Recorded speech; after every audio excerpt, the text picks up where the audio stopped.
also, I will just draw your attention to each lesson has a day of reading. There are 6 days of reading. So, for example, you'd start on Monday and then have these readings, and then be prepared for Sunday morning. The readings will find their way. Into the various lessons and whatnot. So let me encourage you. To pursue those readings. They're not particularly long for the most part, but they'll be helpful in kind of creating a mindset, putting us in a right frame of mind to study each Lord's Day. I'm going to look down at the bottom of page 5, and of course the lesson is the roots of a happy marriage, and the proper foundation at the bottom of page 5, the proper foundation for a happy marriage. And the first thing is, a happy marriage will always focus on God.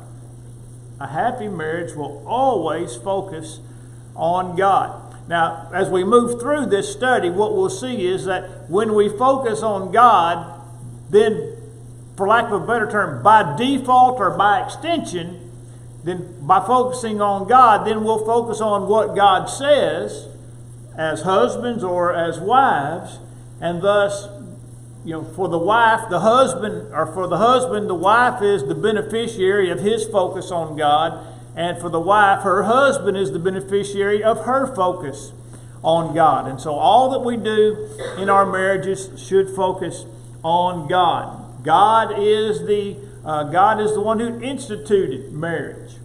I think it's probably still in my old office. I have an old issue of Scientific American that I had actually purchased for a master's paper that I was doing on human sexuality. And in that particular issue of Scientific American, which I believe was in 1993, there was an article trying to explain how the prairie vole, or to tell us how the prairie vole, and if you don't know what a vole is, it's a mouse, it's a rat, okay? And was trying to explain or to teach that the prairie vole gives us indication about how marriage works and where marriage started. Dumbest thing I think I've ever seen in my whole life. I find it interesting, that they would, that the same people who think we come from monkeys want to look at mice in order to figure out how marriage started. Wouldn't it make sense to look at monkeys? If we're the product of evolution and we're nothing more than hairless apes, then it would seem like we ought to find out about marriage from the. But no, we're going to go to Kansas and dig up a rat, and learn about how marriage got started. All right, but the Bible tells us that marriage is an institution given by God, and it is the first of 3 institutions given to us by God. God gave us 3. There are 3 divinely ordained institutions. There is marriage, there is civil government, and there is the church. God gave us all 3 of those things. And He ordained all 3 of those things. Which also means God knows what works best. If you wanted to find out, the best way to, if you wanted somebody to tell you how a computer worked, Steve Jobs or Bill Gates might be the guy you would have gone to back in the day when those guys were, inventing and developing those things. If you wanted to know how the assembly line worked, you probably want to talk to Henry Ford. In other words, you want to talk to the people who created a thing in order to learn how that thing functions and how it functions best. And the same goes for marriage. And I would say also that it's important that marriage is the first of the institutions. Now that seems, you say, well, that only makes sense, but it really doesn't go without saying, because there are a lot of people who think that society, that civil government can exist apart from marriage. But that's not true. God didn't just create humans and turn them loose. God made two humans and created marriage. And then the success of both of the other institutions that God created rest on the success of marriage. You destroy the institution of marriage and the institution of the home, and your government is doomed. It is doomed. You destroy the institution of marriage and the home, and the church is doomed. The church is doomed. A church might, for example, see a temporary growth by ignoring what God says about marriage, but ultimately that church will fail. That church will fail because it's loosed itself from the moorings of marriage and the home. And so marriage is given to us by God. So a happy marriage always has God as its foundation. And then bottom of the page over to page 6.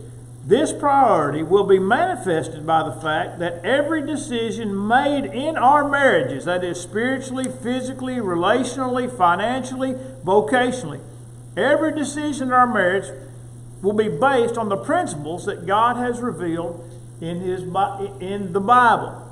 Now, at the risk, and I'm going to call you out, Esquire, just for a minute. I'm not really calling you out. I'm going to make mention how you made fun of me. About 2 or 3 weeks ago, I was talking about how the Bible addresses every aspect of our lives.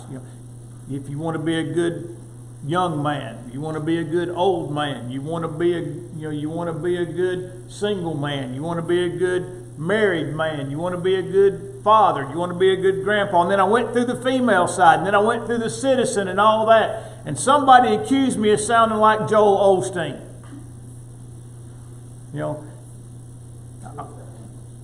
Was that what it was? It was the hand movements? Okay, all right. But anyway, it was perfect. Well, so all those hours of me watching him is finally paying off. Wow. but in any event, it is undeniably true that every aspect of our marriage is dictated by God. The success of those things is dictated to us by God. And then here's what I mentioned just a moment ago about, for the husband, the wife is the beneficiary, and for the wife, the husband is the beneficiary, that we will prove that God is the focal point of our marriages by treating each other the way God's Word teaches. Treating each other the way God's Word teaches. Now, look, what is the best way to say this? There is a spectrum of human personalities, right? And that not everyone acts exactly the same way as individuals or as husbands and wives, right? For example, does anybody know a couple that's been married for 20 or 30 years and they almost still treat each other like they've only been married 6 months because of the personality of the people? Because I know somebody like that. I'm not going to mention who it is, but he's a preacher friend of mine, and he and his wife are just like, for lack of a better term, still make googly eyes at one another all the time, right? And they're 50. All right, maybe, yeah. For example, Wilson and Dorothy would be a great example for those that knew them. But yeah, Bob and Kathy still make googly eyes at one another. But here's my point. If you don't do that, it doesn't have anything to do with how much you love your spouse. Notice a couple's personality, dictates dictates how they interact with one another. And so, you don't have to act like you're on your second date, after you've been married 50 years all the time. Our personalities are different. Obviously that's not my personality. And if it's yours, good for you. All right? But the point is that within this spectrum of how we behave as individuals and how we behave in our marriages shouldn't be compared to one another.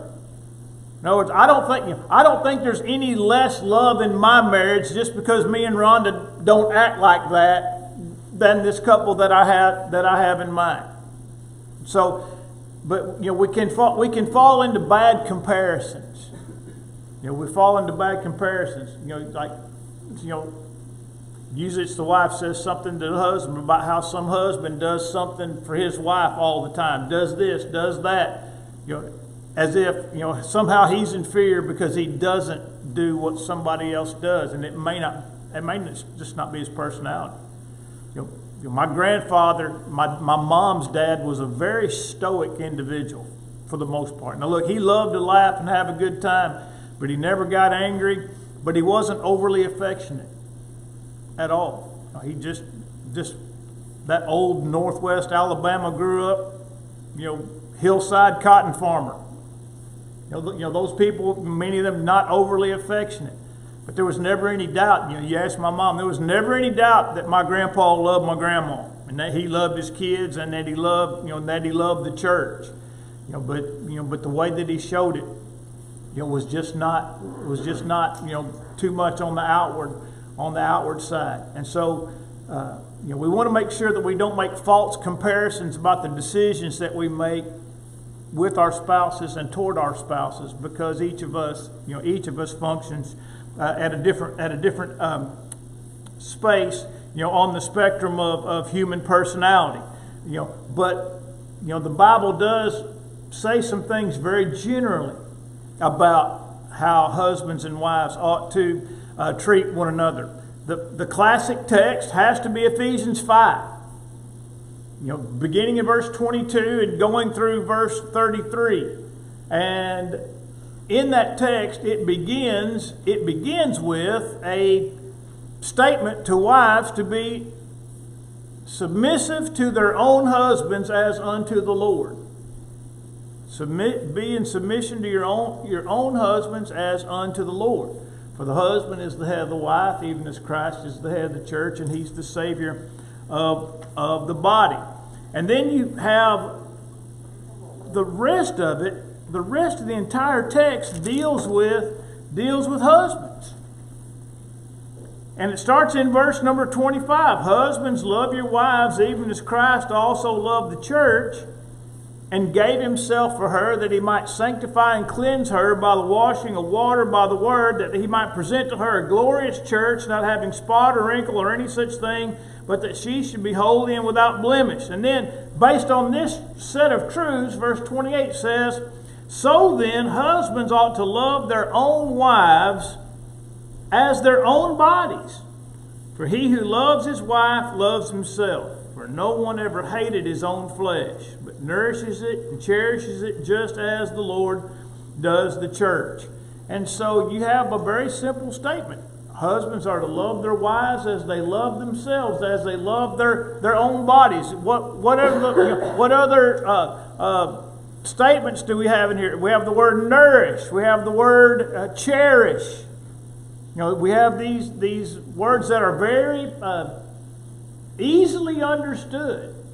You have in 1 Peter 3 and verse 7, husbands are to honor their wives and really talking about giving preference to them as the weaker vessel. The weaker vessel. And so, and the point for the husbands is so that your prayers aren't hindered. But there are some statements in 1 Peter 3 and verse 7 that speak to husbands treating their wives as if they are a precious and delicate thing to have in their possession. In other words, you don't treat these things with carelessness.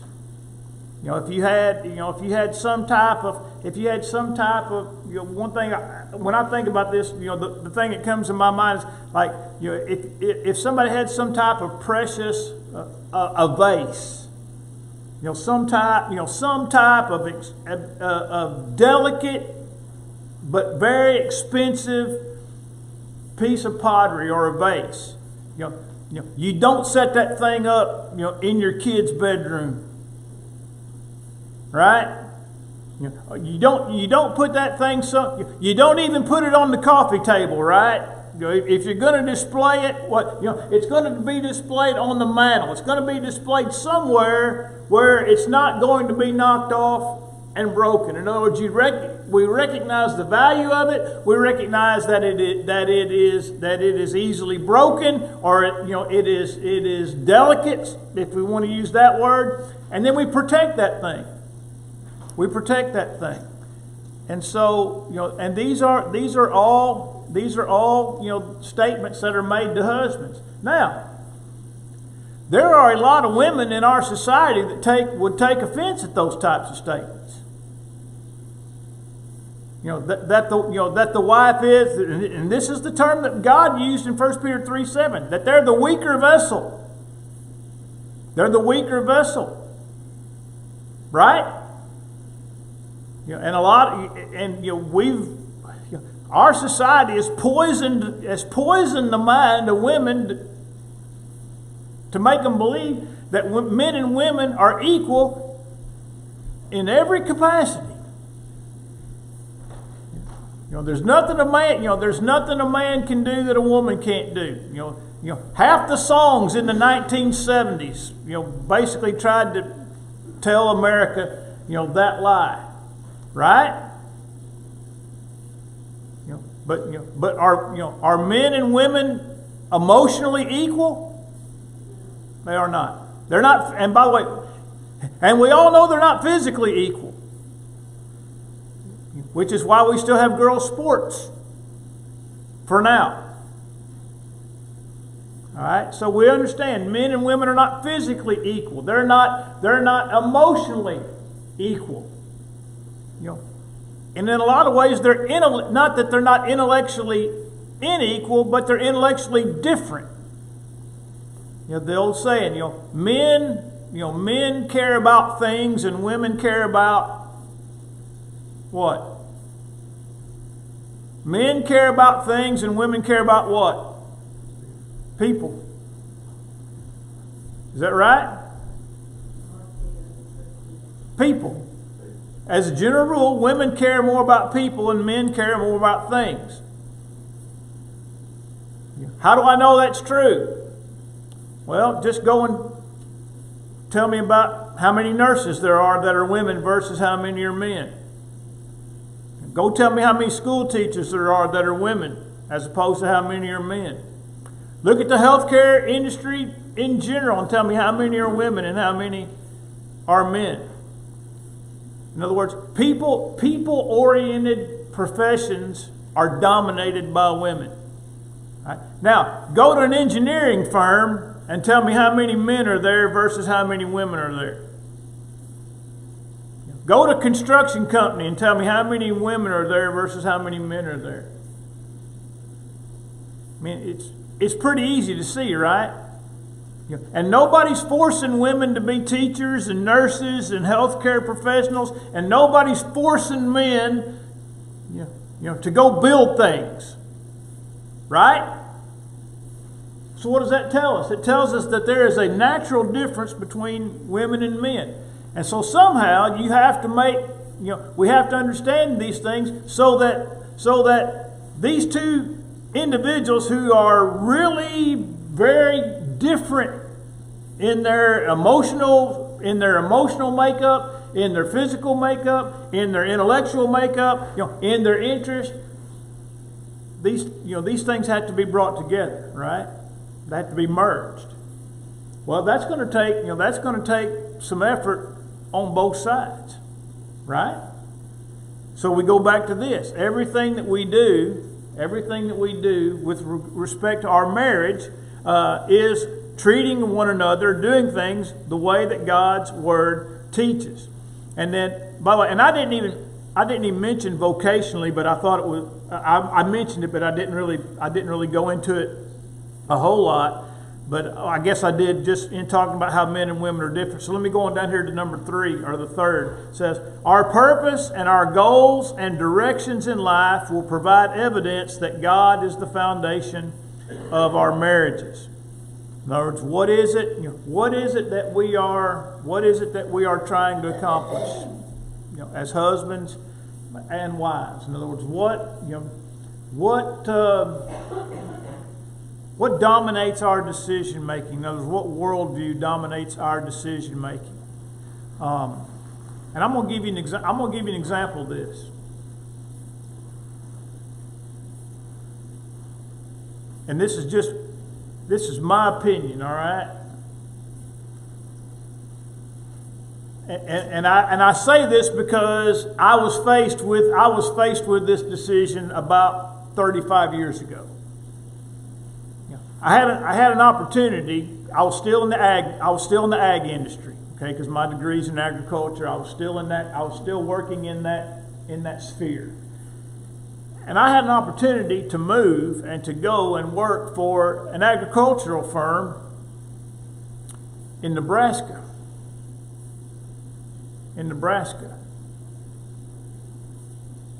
Problem. You know what the problem was? We weren't a church anywhere near there. And I had a kid. Now, could I have moved there and raised my child in that environment and been successful? Probably so. But it'd been really difficult, wouldn't it? And we decided, we talked about that, and that was just something that we just weren't willing to do that. Now, if somebody else could have made a different decision. Somebody else might have thought, you know what, we can go up there and we can establish it. Maybe this is what I should have thought. We can go up there and establish a church. We'll meet. We can have them meet in our house, and we can try to evangelize our community. Or somebody could have just said, hey, man, I can make a lot of money up there. Let's go. So, two people have made the decision to move. One of them has made it with the idea that, hey, the Lord's church needs to be here. So we can go up here and do this. And somebody else said, we don't care if the church is up there or not. I can make a lot of money. See how the two mindsets are different? One has the Lord and His church first and foremost, and the other has their bank account first and foremost. Both do the same thing, but they do it for different reasons. And so we think about the decisions that we make in our marriages with regard to where we want to live and where we want to work. I've lived here 30 years because I love it here. But it's not because I made the most money here. But I love it here. I've always loved it here. Jeffrey and I were coming home from a funeral in Missouri one time, and he was about 9 years old. And we were coming back from Missouri. My great uncle had passed away, and we were coming back from that funeral. And we rolled around here and came through town, and we got right about to where the old Benton Dent store is there, right by the housing authority. And my 9-year-old son looks around, and we're riding in the truck, and he goes, "Man, I love this place." A 9-year-old. "Man, I love this place." And I thought, that is what it's all about. That's what it's all about. Being at a place you love. I mean, you'd have been hard pressed to pry me out of here after that, right? And so we make decisions for our families. We make decisions in our marriages that show our purpose and our goals and our direction in life. Then number 2, a happy marriage is always cemented by love. Now before I get into this, this has always intrigued me. And I think in a lot of ways this again goes back to the way people interact with one another and the way they behave generally. We've been told for years and years and years that essentially wives were nothing more than the property of their husbands until about the 1960s, right? When the women's liberation movement came along, then women became equals in marriage, but all the way up, for the last 6,000 years, women have been nothing more, than property, under the thumb of their husbands, yada yada yada yada yada. But what does the Bible tell us about? What does the Bible tell us about men and women through the course of biblical history with regard to their marriages? They loved one another. They loved one another. You look at, look, when Abraham lied, or told a half lie, however you want to say it, and convinced Abimelech that Sarah was his sister and not his wife, then somebody saw them interacting with one another, out in public, and figured out, that dude's lying. That is not his sister. Right? Now look, we all know that there wasn't anything inappropriate going on, but there was some way that Abraham interacted with Sarah that made it obvious that she was not his sister. Right? And then you have all these examples of, for example, David, David and Bathsheba. Now we know that didn't start off the best way, but David loved Bathsheba, and she loved David, and you can see those things, at the end, especially toward the end of David's life. There was a line of authority in those homes. But there was love there. And then if you were to come, and by the way, Jordan Peterson has illustrated this repeatedly in his public discourses, to dismiss this idea that women were nothing more than property. He said, men and women have depended on each other to live, simply to exist, for the last 5,000 or 6,000 years. No, it took a man and a woman just to live, to have enough food to eat. Ann gave me some old records of the Burleson Church the other day from the 1950s, and I think there was another one that was a little bit earlier than that. But I had a matter of fact, I still had it in my old office, and I found it and I put it in that same notebook so I'd have it all together. And it illustrates this point perfectly. I have the contribution records of the Burleson Church from 1931, when they were still meeting in the Burleson schoolhouse. Okay? Week after week after week after week, the contribution for the Burleson Church in 1931 was anywhere from 10 to 25 cents a week. That's right. 10 to 25 cents a week. Now, why was it like that? What did those people do for a living? What did all of them do? They were farmers, right? They were farmers. And what did they spend a lot of their time doing in their agricultural pursuits? Something to eat, right? Yeah. They're growing hogs for something to eat. They're growing a garden for something to eat. They're growing a crop to feed their hogs so that they can have something to eat. In other words, there was very little coming in on the income side, except at the harvest time, right? Or if you sold a cow, or if you sold some eggs, or sold some milk, and a dozen eggs might have brought 2 cents. Who knows in 1931? I don't know. Beulah's not here. I can't ask her. But here's my point. Those people were living every single day, essentially living hand to mouth every single day, just trying to live and to exist. They didn't have time to cuddle up next to the fire and make googly eyes at one another all day long. But do you think those people didn't love one another? Do you think that man didn't love his wife? Do you think that woman didn't love her husband? And then and have a house full of kids?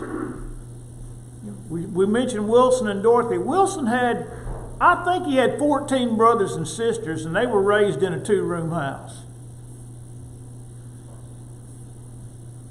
14 brothers and sisters in a 2-room house. Let me ask something. Do you think them people love one another? Man, they had to, right? And so all of these lies that we've been told about how men and women got along with one another or existed or for thousands of years is just a flat out lie. Just because people didn't live like a harlequin romance doesn't mean they didn't love one another. Some of you are probably not even old enough to know what that phrase means. But do you understand what I'm saying?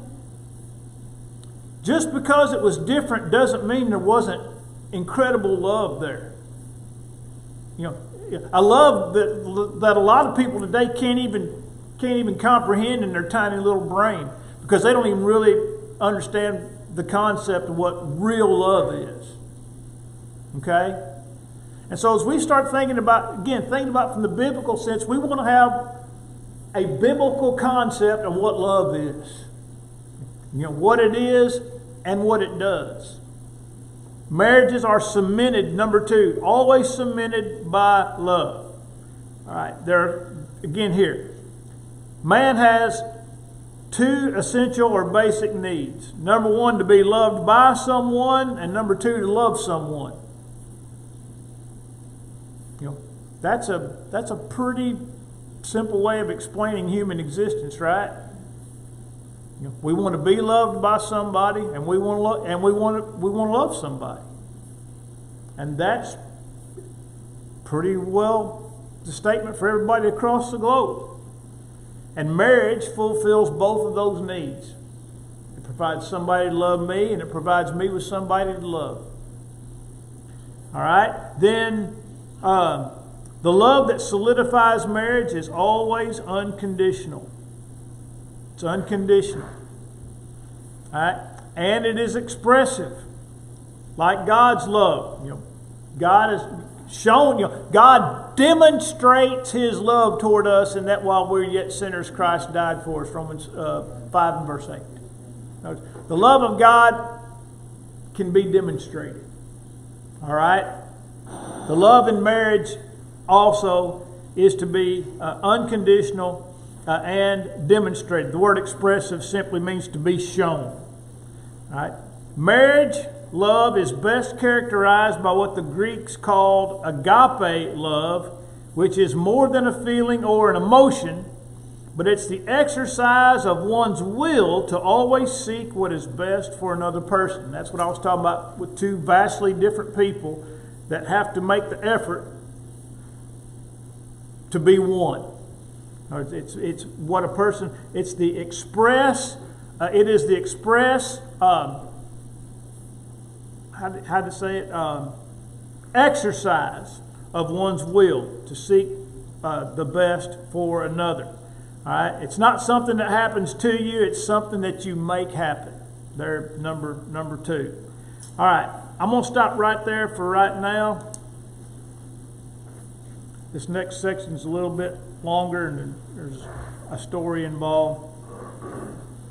So next Sunday will be the 1st.